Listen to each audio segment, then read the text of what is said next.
निम्न में से कौन सा अंग श्वसन तंत्र का भाग नहीं है? कौन सा अंग है जो श्वसन तंत्र का भाग नहीं है? तो ये है यकृत, ऑप्शन नंबर बी। अगला, निम्नलिखित पादप अंगों में कौन सा अंग श्वसन अंग है? निम्नलिखित पादप अंगों में कौन सा अंग श्वसन अंग है? कौन सा है? पत्ती, ऑप्शन नंबर बी। पर्यावरण का अवयव का उदाहरण है, ये है वायु, ऑप्शन नंबर सी।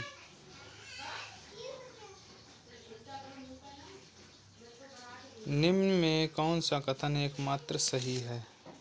तो कौन सा कथन सही है? पौधे अपनी जड़ों द्वारा मिट्टी से भोजन अवशोषित करते हैं, ऑप्शन नंबर सी।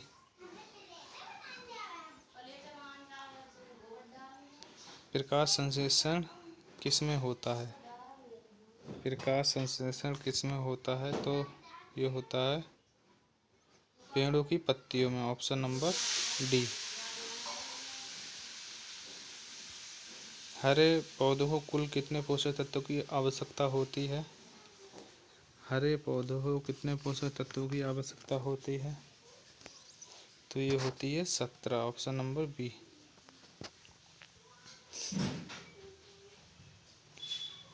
हाइड्रोफाइट हो कहते हैं, हाइड्रोफाइट कहते हैं। हाइड्रोफाइट किसे कहते हैं? बिना मिट्टी का पौधा, बिना मिट्टी का पौधा, ऑप्शन नंबर बी।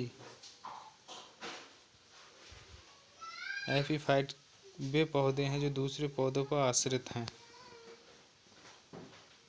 यांत्रिक अवलंबन के लिए, ऑप्शन नंबर डी। सबसे अधिक लोहा पाया जाता है, सबसे अधिक लोहा पाया जाता है हरी सब्जियों में, ऑप्शन नंबर बी।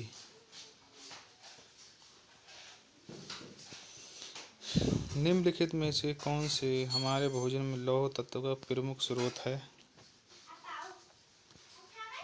तो ये पालक, ऑप्शन नंबर बी। किसमें भरपूर लौह तत्व पाया जाता है? तो ये हरी सब्जियों में पाया जाता है, ऑप्शन नंबर सी। निम्नलिखित में से अंकुरन के लिए सामान्यतः किसकी आवश्यकता नहीं होती? तो ये प्रकाश की आवश्यकता नहीं होती, ऑप्शन नंबर बी। अगला, पौधे में जल की ऊपर की ओर गति कहलाती है। पौधों में जल की ऊपर की ओर गति कहलाती है रसारोहण, ऑप्शन नंबर डी। पौधे की लंबाई में वृद्धि के लिए आवश्यक नहीं है। पौधों की लंबाई में वृद्धि के लिए आवश्यक नहीं है सोडियम, ऑप्शन नंबर ए। दिन के समय पौधे कार्बन डाइऑक्साइड लेते हैं, ऑक्सीजन छोड़ते हैं, ऑप्शन नंबर ए।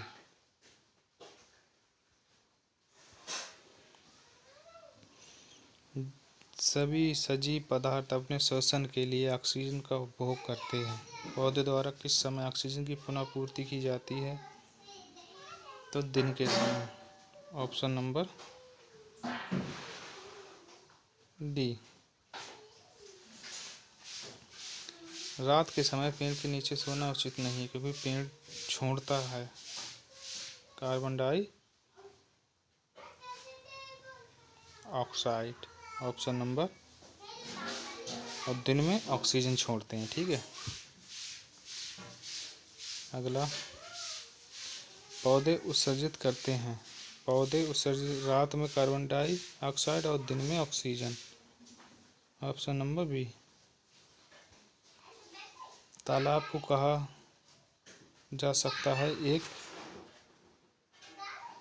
प्राकृतिक इकोसिस्टम, ऑप्शन नंबर बी। प्रकाश संश्लेषण में किसका ऑक्सीकरण होता है? प्रकाश संश्लेषण में होता है जल का ऑक्सीकरण। Option number C.